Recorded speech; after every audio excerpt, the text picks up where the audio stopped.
Hey, welcome to another episode of Coffee and HEMA with me, Jamie McKeever. Um, I want to talk today about Vadi. It's weird to have done so many videos about having talked about Vadi. Filippo Vadi, if you happen to not know, I don't know how you could be watching this channel. If you don't know at least a little bit who that is, but longsword fencing master. And probably the thing most quoted from Vadi, including quoted by people who quote nothing else and don't study Vadi at all, is Vadi's advice on sort of sword length, which is what I really want to focus on today. Um, Vadi quite famously gives a measure for sort of your ideal sword length. He says it comes up to the armpit or comes under the armpit. Not clear whether that's up to or just under as a maximum, but either way, it is a relative measure compared to your height. And there's other sections in the book, or one of them, that kind of indicate similar sorts of themes, that tall people should have longer swords and short people should have shorter swords, right? Why? That's really the question I want to talk about. And I think it's more of an interesting question than I think people give it credit for, because I think there's a fairly naive view, which is that, well, obviously, if you're bigger, you can handle a bigger sword. And while technically true, if you think about a long sword, the longest, what's a long sword, right? But the longest long swords that we have, and that we would still consider a long sword, in the hands of the shortest fencers out there, relative to their height, are still smaller than some of my height, using great big Zweihander or Montante, or whatever you want to call it, whatever language you want to choose, giant two-handed swords. So it's not true that a small person cannot handle a big sword. And a lot of the properties of a very heavy sword, in terms of its weight and its balance, you don't have with well-balanced long swords, right? So it simply isn't true that a short person cannot handle a longer sword. They can. They absolutely can. So again, why is it? And I think actually the best way of understanding this is not to think about the sword first, but think about the person and what being taller gives you advantages for. We have a few very tall people in the club. They and everybody else will often joke when we talk about these sorts of things that being tall is cheating. It's true. I had a very object lesson for this, because I used to be the tallest person in the club, and then lots of tall people came and they got good, and I was like, oh, okay, yeah, it was cheating. You're right. And unsurprisingly, the biggest advantage of being tall is that you have better reach, right?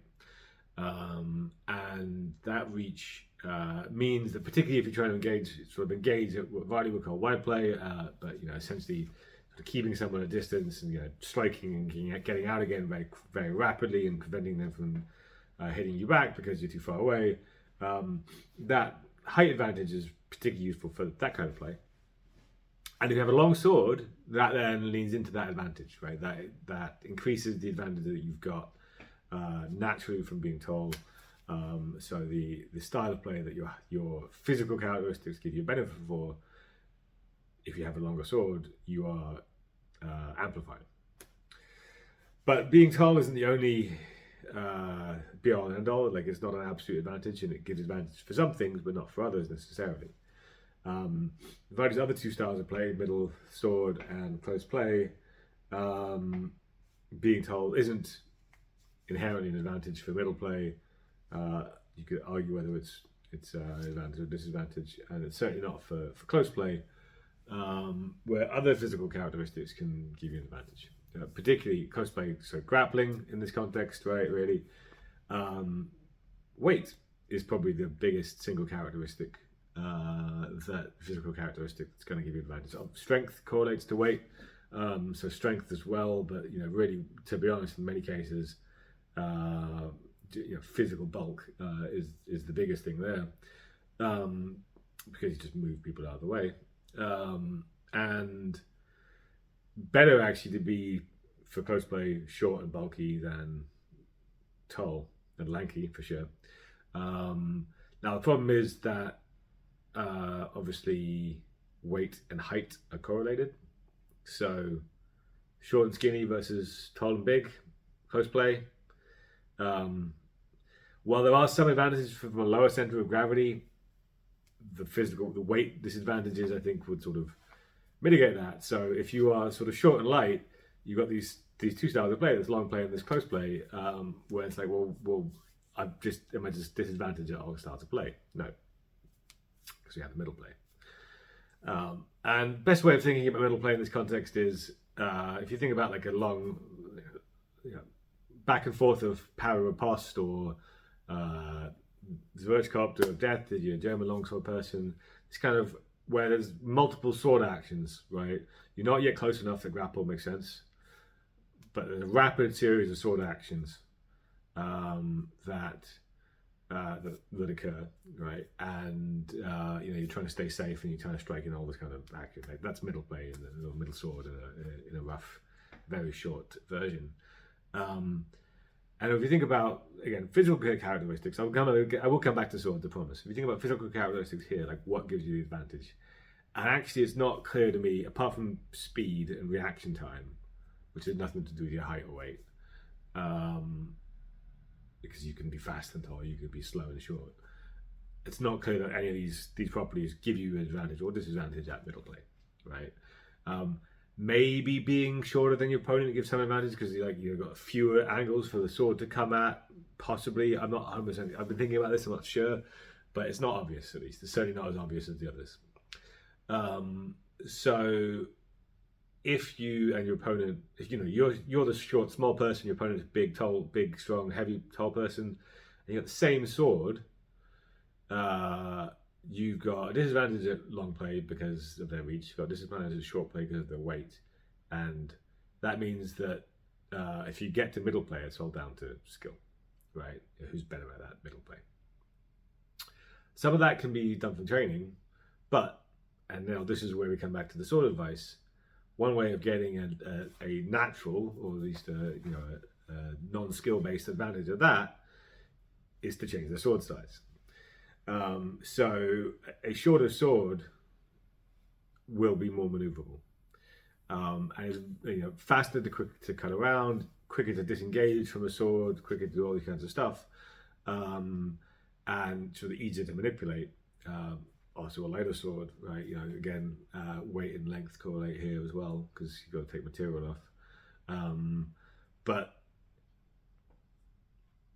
if your sword is shorter than the opponent's sword, then you plus your sword combined has a natural advantage at this middle play.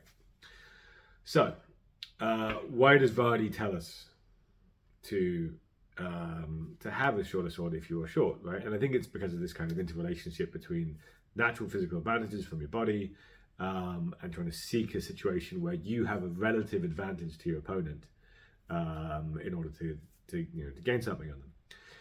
So, if you have, again, you are the short, skinny person, your opponent is the tall, big person. If you have a long sword, you've got the same length and they're long swords, right?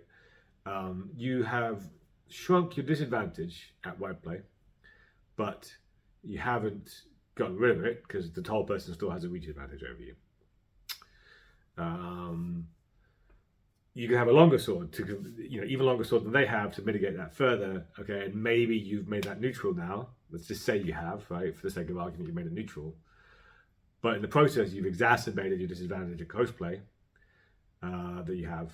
I'll come back to close play because again, a longer sword is less easy to manipulate in close play.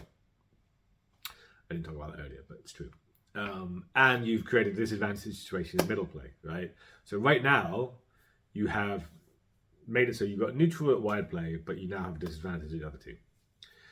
And if your sword is the same length, you have a disadvantage at 2 and you're neutral at middle play. So if you have a shorter sword than your opponent,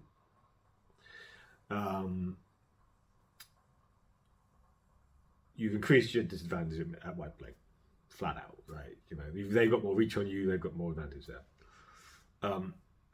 At close play, depending on lots of factors, well, you've made it complicated, right? because their weight is giving them an advantage, but your sword is giving you an advantage, which is better. Don't know, right? Lots of factors. It'll matter, but arguably it's neutral, or you've certainly shrunk the gap. You may have increased it, so you got the advantage. You may just have a less of a disadvantage, or you may have made it kind of equal. But you've now got that advantage at middle play, right? Because your sword is more maneuverable, and now you've got this area where you have a natural advantage. And fundamentally, I think this is kind of what we want out of a fencing situation, right? Where we want there to be a situation where we've got all the cards. So chasing the longer sword can lead you to the risk of having a situation where you've got no style of play, where you have this natural advantage. You just got to rely on your skill and your wondrous powers, because you don't have a tactical situation to go to. So fundamentally, this advice is not that you're short, you can't do wide play. It's that you are trying to set it up so there's a situation where you have an advantage that you want to get to, so that when you're then fencing that opponent, you're able to say, okay, well, I don't want to fence them here, wide play, because that's where I've got a disadvantage. I want to fence them here, middle play, because that's where I've got an advantage. And you've got a tactical plan now, which is to get there. Obviously, that's hard, especially if they're tall and with bigger reach on you. But once you're there, suddenly you've got the cards. You've got the advantage over what they have. Fundamentally, then, having said all of that,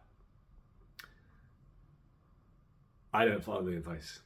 I use a shorter sword than Vadi's length advice would guide me to do.